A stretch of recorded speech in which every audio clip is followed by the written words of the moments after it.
This video will demonstrate 4-axis milling with SWOOD CAM. When the origin is initially set, we have access to the top of the part and the 4 perpendicular sides. To machine one of the sides, we select the appropriate coordinate system.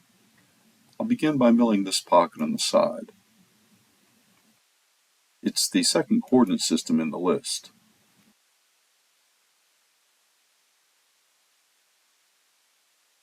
Using this 12mm roughing tool, we'll do a pocket milling operation.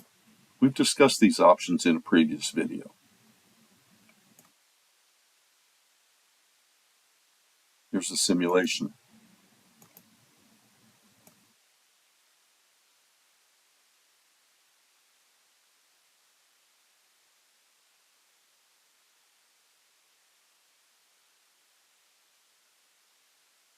When the faces we want to machine are at other angles, we can create new coordinate systems.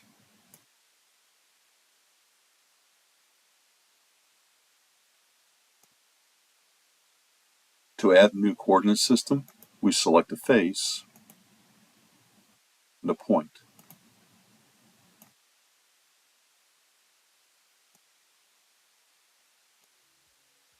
I'll use the same tool to mill this pocket.